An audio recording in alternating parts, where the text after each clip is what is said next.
Olá, queridos amigos, eu sou Sebastião Camargo. Hoje vai ser um programa bem light, bem supimpa, como nós falamos lá em Minas Gerais, porque nós vamos apresentar o nosso filho, o despertar da consciência do átomo ao anjo, porque muitas pessoas estão com dificuldades de estudá-lo. E já que estão com dificuldades, nós vamos pontuar algumas situações para facilitar o trabalho de todos. Então, Luiz, você percebeu que no livro, logo no índice, se você folhear o livro aqui, ir para o índice, você vai encontrar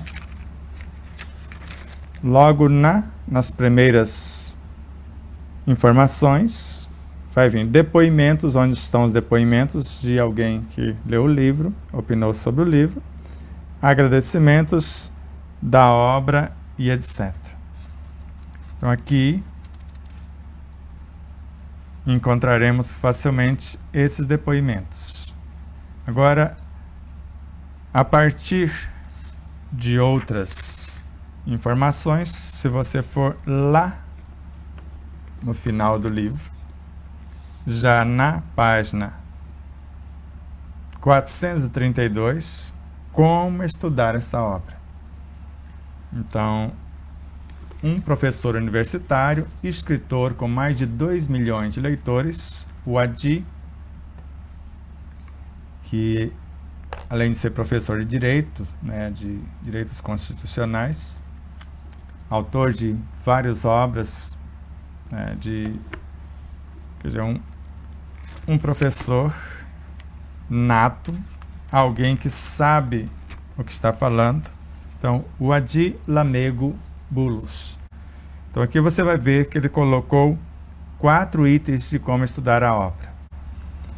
Comprei o livro Despertar da Consciência, mas não estou conseguindo ler. E ainda uma segunda coisa, eu quero muito me livrar de uma porção de remédios que tomo. Uma das coisas que você precisa fazer, que está lá em Como Estudar o Livro, é fazer uma oração e demonstrar real intenção do porquê você quer estudar o livro e o que você quer fazer com os conteúdos. Porque se você estudar o livro, você vai perceber que não dá para se livrar de coisa alguma, nem de remédios. Porque o Luiz Carlos vai ler uma leitura agora para nós, falando que o verdadeiro remédio está na alma. Então você não precisa se livrar, brigar com os remédios lá de fora. Ative o seu laboratório interno, porque no livro, no capítulo 10º, nós vamos mostrar com Joana de Ângeles e outras informações que existe um médico em nosso próprio corpo físico e uma farmacopeia com recursos inesgotáveis às ordens de nossa mente. Também mostramos no livro que existe em nosso perispírito uma fonte permanente de energias para curar-nos ou para afastar os maus espíritos. Allan Kardec. E existe em nossa mente, tanto com André Luiz, com Bezerra de Menezes, com Joana de Ângeles, com vários outros autores, uma fonte inesgotável e inestancável das próprias energias. Ou seja, você não vai se livrar dos remédios, você vai libertá-los. Porque remédio nenhum é obrigado a curar o que nós estragamos. A responsabilidade é nossa, o remédio pode auxiliar-nos. Agora, a partir do momento que você começar a estudar o livro intencionando conhecer-se, porque o livro é para conhecer a si próprio. A proposta do livro é uma proposta de autoiluminação. Agora, antes de tudo isso, autoconhecimento. Você saber do que você é constituído. Do que eu sou constituído. De onde eu vim. Como vim. Por que estou aqui. Para onde vou. Autodescobrimento. Como acontecem as intercambiações de recursos da superconsciência, que é o reino de Deus em mim, para o consciente, que é onde eu estou. Qual a comunicação que eu tenho com o meu inconsciente, onde estão as minhas paixões, perturbações, traumas, conflito, a causa das enfermidades. Qual o mecanismo de contato com o meu subconsciente, que é o setor que define o meu comportamento? Então isso é autodescobrimento. A função do pensamento como capacidade criativa, da vontade como gerente da mente e como médium ou medianeira da consciência profunda à mente, gestando os próprios pensamentos, e a razão, a inteligência da personalidade de nossa parte vai decidir o que pensar, o que fazer com esse pensamento. A imaginação é mediante a inteligência que eu tenho da situação, porque sem inteligência não tem como imaginar. Agora, de posse do autoconhecimento, eu sei qual o carro, o modelo, a marca, o ano desse veículo. Então, do que eu sou constituído. Agora, a fisiologia, que é autodescobrimento, como esse carro funciona, do que ele necessita para funcionar. E depois eu faço um curso de mecânica, né, Luiz? Porque alto amor, eu sei consertar o carro. Então, no alto amor, eu já sei como curar-me, porque eu já sei do que sou constituído, como funciona o mecanismo, agora eu coloco a mão na massa. Depois, autorrealização. Tudo isso você já encontra no primeiro capítulo do livro. A autorrealização é quando eu já consegui resolver os meus problemas. Agora eu vou amar o outro conforme amo a mim mesmo. Então eu vou auxiliar o outro a andar com as próprias luzes conforme eu estou andando com as minhas próprias luzes. E a autoiluminação é quando eu compreendo que entre mim e qualquer expressão de Deus na natureza, em qualquer situação, não existe diferença alguma. Todos nós tivemos a mesma origem e fatalmente teremos a mesma destinação. Que logo aqui na apresentação do livro, você falou para as pessoas, não compre um livro só para me ajudar. Isso. Isso é um fato, né? Porque comprar o livro para deixar na estante, o livro é um ser vivo, ele quer trabalho, ele quer que você chore e manche as suas páginas, ele quer que você rabisque, faça anotações, que colore. Ele quer que você faça isso, mas não quer que você faça só isso. Ele quer que você viva o conteúdo que está nele para enriquecê-lo na sua proposta de auxiliar-te, auxiliar-nos. Porque o livro no original tem 23.743 páginas, se não me engano. E se você vivenciar um pouquinho do que está aqui, você acessa o restante. E acessa e faz um download, ele vai ficar vivo na sua consciência. Vai depender do seu propósito, da sua proposta. Porque se Chico Xavier fazia um download do livro fechado, assimilando o conteúdo e gravando na sua consciência, qualquer um de nós podemos fazer isso. Depende da intenção.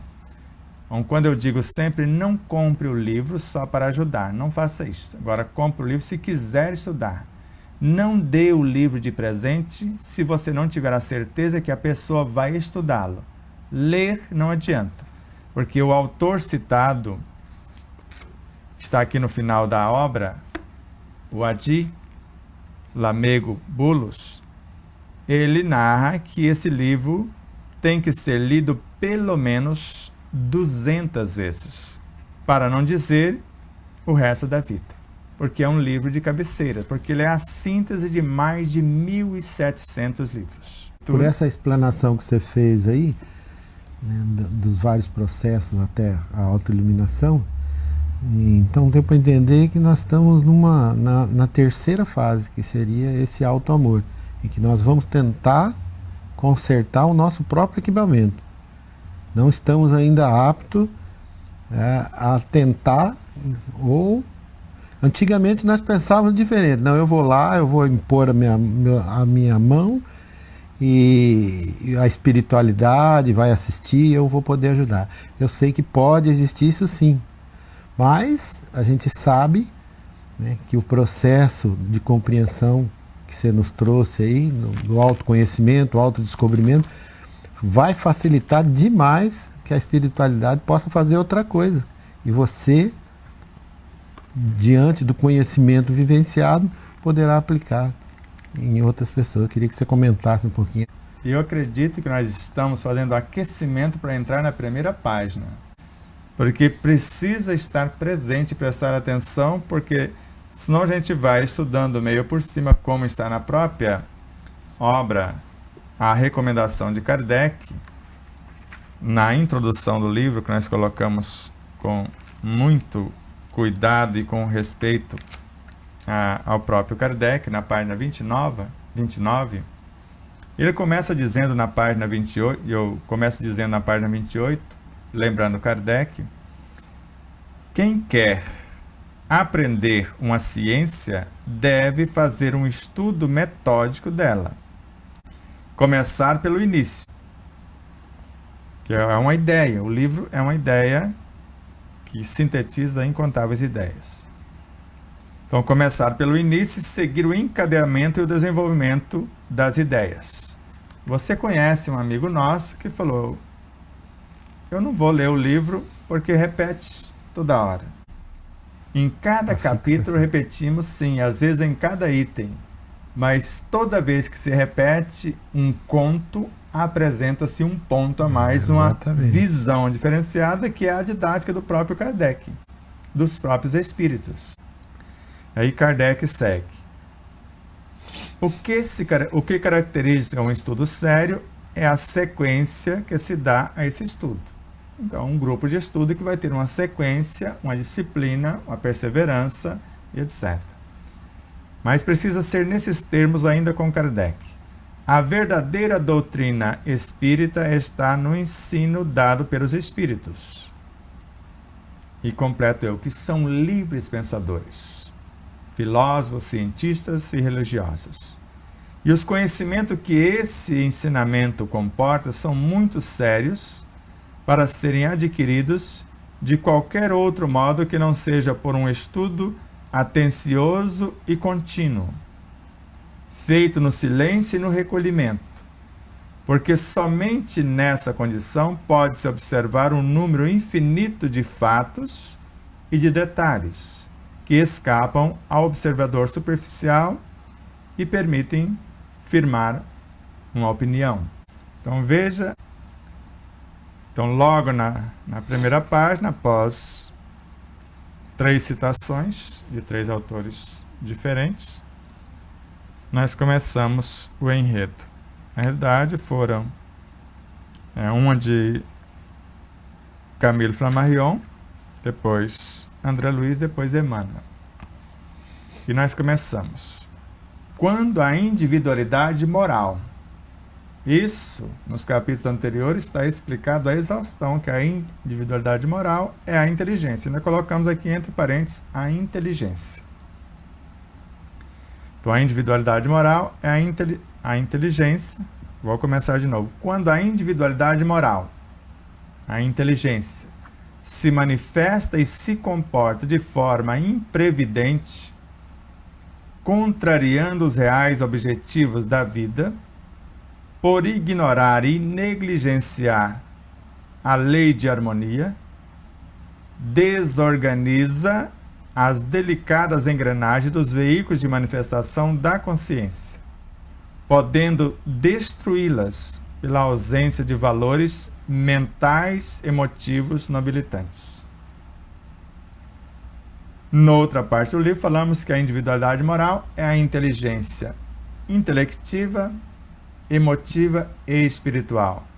Mas aqui nós falamos só de 2, não falamos? Mentais e emotivas.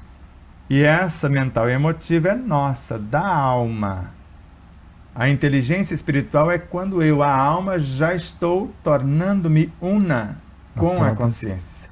E juntos formamos a consciência ética. Mas por falta de atenção desse pequeno detalhe, então eu vou ler de novo. Quando a individualidade moral, a inteligência, que pode ser intelectiva, emotiva ou espiritual, se manifesta e se comporta de forma imprevidente, contrariando os reais objetivos da vida, e coloca em todas as suas expressões, por ignorar e negligenciar a lei de harmonia, porque tudo é regido pela harmonia, desorganiza as delicadas engrenagens dos veículos de manifestação da consciência, a mente, o perispírito, o corpo físico, podendo destruí-los. Sabemos da primeira morte, matou o corpo. Da segunda morte, matou o perispírito. Da terceira situação, a deformação da própria mente. Isso está tudo em André Luiz. Podendo destruir essas engrenagens sensíveis pela ausência de valores mentais, que é o uso da inteligência intelectiva, e emotivos nobilitantes, porque as emoções também estão lá. E aí começamos na sequência. Para reorganizá-las, essas engrenagens sensíveis, demandar-se-ão esforços reiterados e inúmeras experiências somados a conhecimentos imprescindíveis para tanto. Porque agora a alma que destruiu, gerenciada pelo espírito, pela consciência ética, vai ter que refazer o caminho. Não é ele que vai construir para ela. Foi ela que estragou. Por isso que não é Deus que vai curar-nos, nem os engenheiros siderais, nem os seres cósmicos, nem o próprio Cristo, nem os espíritos de evolução mediana, nem os encarnados. Cada um cura-se a si mesmo. De modo que o espírito vai estar na gerência, ele vai capacitar essa alma, mas é ela que vai retornar e refazer todo o caminho. Porque se negligenciou oportunidades, não prestou atenção. O autoconhecimento, o autodescobrimento, o autoamor não estava presente. Porque a autorrealização não cabe, porque não conseguiu cuidar nem de si mesmo, então não cabe nem o autoamor, nem a autorrealização, perdoe, muito e a menos autoiluminação. autoiluminação. Então não chegou lá. Então, quando a individualidade moral, quando a inteligência intelectiva, emotiva ou espiritual se manifesta e se comporta de forma imprevidente, ignorando os reais objetivos da vida, então contrariando os reais objetivos da vida, por ignorar e negligenciar a lei de harmonia, tudo é regido pela harmonia, o aproveitamento total, o não desperdício, fazer o máximo com o mínimo, é uma demonstração de harmonia com a vida e com as leis. Se assim fizer, vai desorganizar as delicadas engrenagens dos veículos de manifestação da consciência, a mente, o perispírito, o corpo físico. Porque a consciência manifesta mais através da mente, do perispírito, do corpo físico do que nós. Porque quais os pensamentos que nós criamos, que nós arquitetamos, segundo a nossa inteligência e os nossos reais objetivos? Com ciência e consciência do que estamos fazendo. Qual o conhecimento que temos da própria mente em profundidade, do próprio perispírito, do universo biológico e de todas as situações correlatas a esse contexto. Então vamos lá. Então, por falta de valores mentais e emotivos nobilitantes. Agora, para reorganizá-las, demandar-se-ão esforços reiterados e inúmeras experiências, porque vão ser inúmeras encarnações e repetições, somado a conhecimentos imprescindíveis que nós vamos adquirir tanto para realizar esta reconstrução, que é a cura em si. Então, esse desequilíbrio, uma vez acionado, espraia-se por todas as dimensões do espírito com imensa rapidez. Por que isso acontece? Por todas as dimensões do espírito. Todo mundo fica sabendo da nossa negligência. Todos os seres no espírito, na essência, e não é só na essência. Aqui está de todo o espírito. O espírito pode ter milhares de personalidades e todas ficam sabendo o que nós estamos fazendo. Ele pode estar em milhares de reinos, todos os reinos ficam sabendo.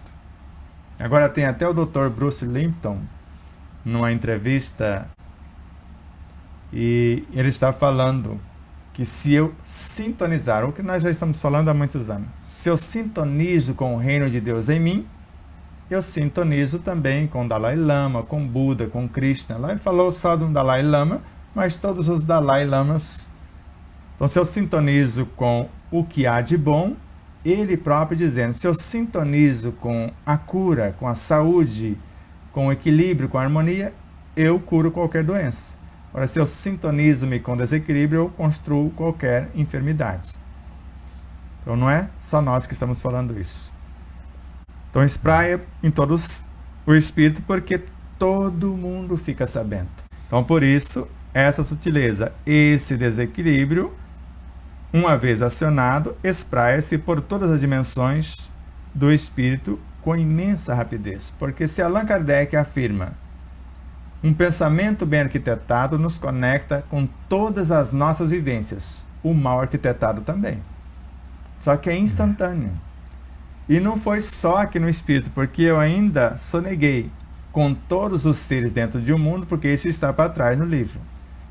E com todos os seres em todos os mundos também. Quer dizer, o exemplo de um arrasta o contexto, como nós acabamos de falar. 1% do cristianismo de nossos lábios transformado em nossos atos de cada dia nobremente estatuídos, a humanidade inteira será plenamente libertada de todo o mal. Então, para o bem é mais fácil. Para o mal é mais complexo. Por que eu falo isso?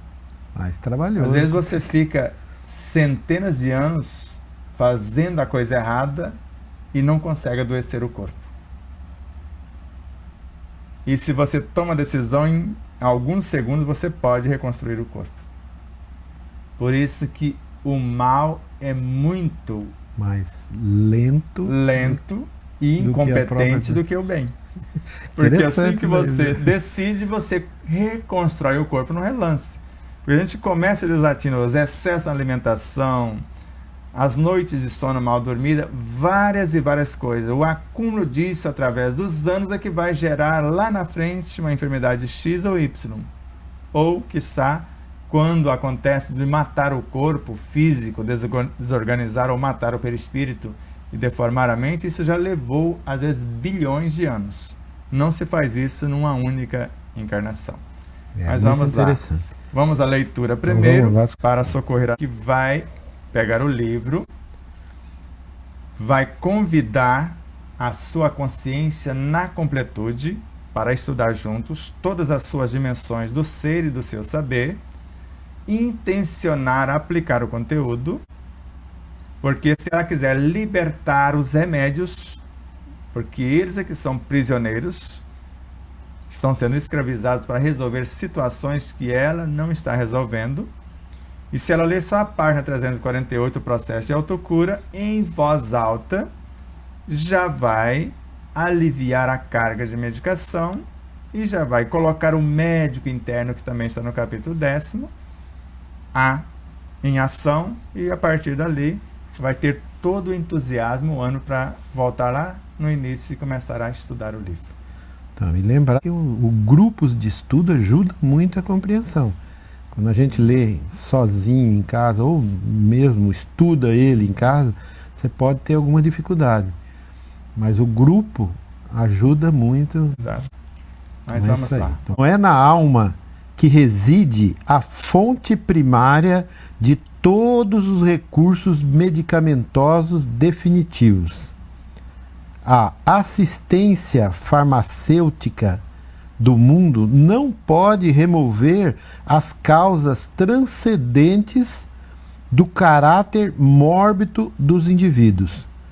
O remédio eficaz está na ação do próprio espírito enfermiço. Podeis objetar que as injeções e os comprimidos suprimem a dor. Todavia, o mal ressurgirá mais tarde nas células do corpo.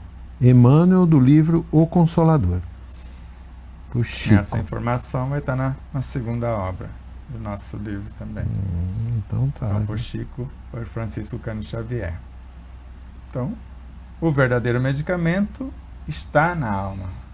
Todo medicamento ofertado pela ciência médica, quer seja na alopatia, na homeopatia, na fitoterapia ou qualquer terapêutica alternativa, são paliativos. Remédio nenhum, em parte alguma, no mundo físico ou no mundo espiritual, cura coisa alguma. Apenas alivia os efeitos. Então, são unânimes os espíritos a afirmarem e médicos conscientes a afirmarem também. A função de curar-se é do paciente. A função da medicação é aliviar os sintomas e a função do médico é diagnosticar. Chegar a um diagnóstico através da anamnese. Então, médico de nós mesmos é a proposta. André Luiz em Missionários da Luz, para ser mais exato, Alexandre, e em várias outras obras do próprio autor, Joana de Ângeles, Bezerra de Menezes, vários os espíritos e vários profissionais da medicina aqui no plano físico também, porque a medicina também é de Deus em todas as suas expressões. Então, enquanto não compreendermos isso, vamos esquecer o que o próprio pai da medicina afirmara, que seu alimento seja seu medicamento. Então, se o doente não está disposto a desapegar das causas que gerou a enfermidade, então não tem como auxiliá-lo na cura. O próprio Hipócrates. Então, se o doente, que a maioria não está disposto, porque apegam às enfermidades, porque criaram para chantagear alguém, criaram a enfermidade para ter benefício X.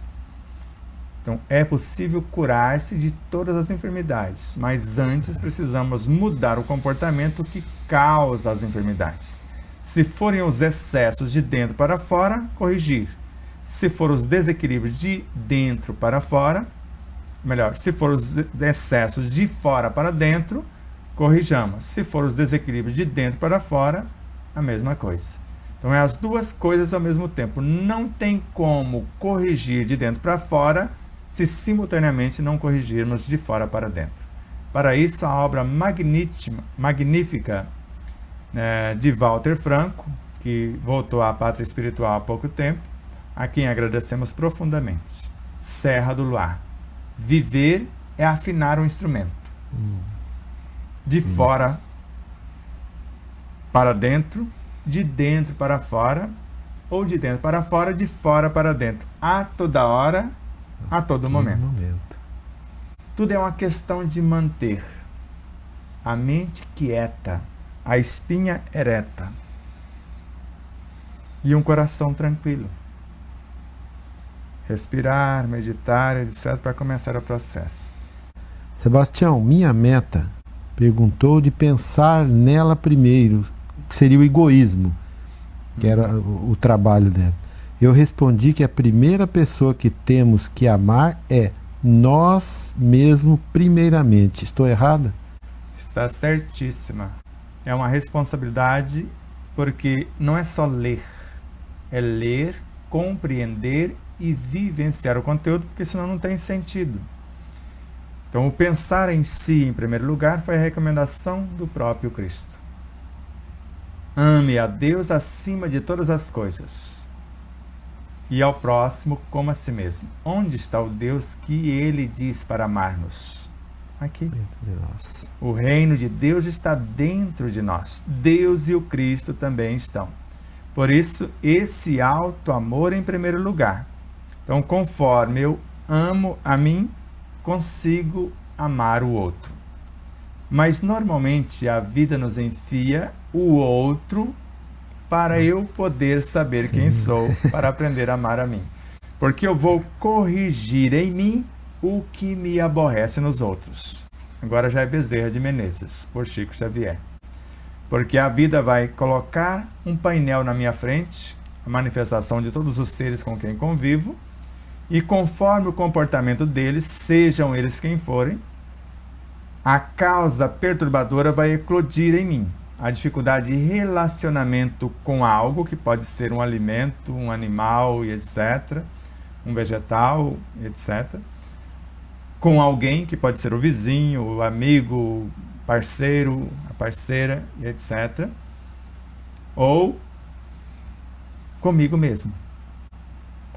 Então, se a dificuldade de relacionamento é comigo, esse processo de introspecção, de exame de consciência, de autoconhecimento, de autodescobrimento, autoamor, autorrealização, autoiluminação.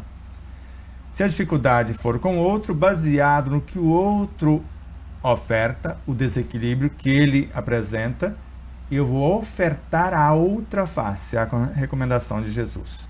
Então, se ele está me deixando desesperado, eu só posso vencer o desespero com a esperança. Agora, a esperança já está no âmago do meu ser, no reino de Deus em mim. E basta eu me propor, eu me predispor a construir a esperança, ao invés de desesperar-me, como o outro está desesperado, tentando desesperar-me também. Então, a partir do momento que eu intenciono construir a esperança e ofertá-la como a minha outra face, agora sim, eu estou amando-me e, por extensão, amando-me, porque o próximo sou eu. Porque na época que Jesus disse isso, ele não disse somos um, claramente, mas disse sim, desta forma: eu estou no Pai, o Pai em mim, eu em vós, vós em mim. Fica subentendido. Fechou o cerco. Eu e o Pai somos um. Se ele é a videira e nós somos os ramos, somos um com ele, ele é um com o Pai, então somos um. Isso já ficou entendido lá também. A partir do momento que tudo que eu olho fora, isso é miramês em horizontes da mente. Olhe para o lado. Todas as coisas que você observa é você mesmo nos seus vários estágios. Então, se você vê um animalzinho com dificuldade, ajudá-lo é ajudar-se. Assim como um vegetal, um mineral, ou seja lá o que for. Por isso que a autoiluminação, nós retornamos para a página 250 do livro, que sintetiza duas obras, o Evangelho segundo o Espiritismo e obras póstumas. O Evangelho segundo o Espiritismo, o verdadeiro homem de bem, no seu primeiro parágrafo, somente. E depois, um conteúdo que está em obras póstumas, lá, Credo Espírita, é o título do artigo, do capítulo, e depois preâmbulo, vai estar o preâmbulo, onde vai estar essa informação. Então veja, o verdadeiro homem de bem é aquele que pratica a lei de justiça, amor e caridade na sua maior pureza. Nem vou ler o restante. E o Guilherme abordou bastante isso daí nas palestras. Agora, a maior pureza, segundo Emmanuel, é quando eu chego no processo de autoiluminação e amo todas as coisas de igual modo. Amo a água, amo tudo que estiver do micro ao macrocosmo. E aí vamos agora em obras póstumas. O homem que se esforça seriamente por se melhorar, assegura para si a felicidade ainda nesta vida. Além da satisfação que proporciona à sua consciência, ele se isenta das misérias morais, materiais e morais, que são as consequências, ou que são a consequência inevitável das suas imperfeições. Então eu vou trabalhar as minhas imperfeições. Agora, para que eu trabalhe as minhas imperfeições, a vida oferta situações. Quem pensou que a gente colocou lá no final do livro, aqui mesmo, na contracapa, veja aqui, tá bonitinho com Joana de Ângeles, né? Que frase linda. A fatalidade da lei divina é a perfeição do Espírito. Colocou com E minúsculo, porque é do Espírito ao imensurável. Alcançar essa perfeição, completo eu, então alcançá-la é a proposta da vida, ou seja, a vida vai ofertar todos os meios, todos os professores, todos os alunos, todas as possibilidades para que eu alcance essa perfeição. Agora, como conseguir a opção de cada qual? Vai depender do autoconhecimento, para que eu saiba o que eu vou mexer. Autodescobrimento, onde mexer. Autoamor, quando e como. A autorrealização, a oferta do meu produto. Amar o próximo como eu já me amo. E a autoiluminação, eu e o próximo, todos somos farinhas do mesmo saco, como nós falamos no popular, ou parte de um mesmo todo. A soma dos espíritos não forma um todo? Não constitui um mundo completo? Allan Kardec, O Livro dos Espíritos, questão 152. Mesmo que racionalmente não consigamos compreender dentro dos nossos limites atual, a leitura desperta em nós uma sabedoria que não sabíamos que tínhamos. O título do livro faz jus. Nós estamos planejando esse livro, como eu já disse algumas vezes, há muitos séculos, há milênios. Porque o livro, como um ser vivo, cada frase, e uma das primeiras pessoas que observou isso foi o Alexandre Marques, que é o proprietário, ele é a Marcela da Mega Livros, que é a distribuidora do livro e da editora Liberdade de Consciência. Essa frase não está neste ponto por acaso.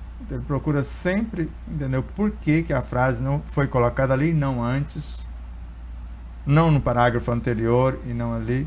Então ele tenta ver, e foi minuciosamente, os parágrafos são construídos, eles não estão escritos aleatoriamente. Aleatório a esmo. Então eles são milimetramente construídos e gravado neles um conteúdo valioso que, se lermos com atenção devida, assimilaremos conteúdos formidáveis.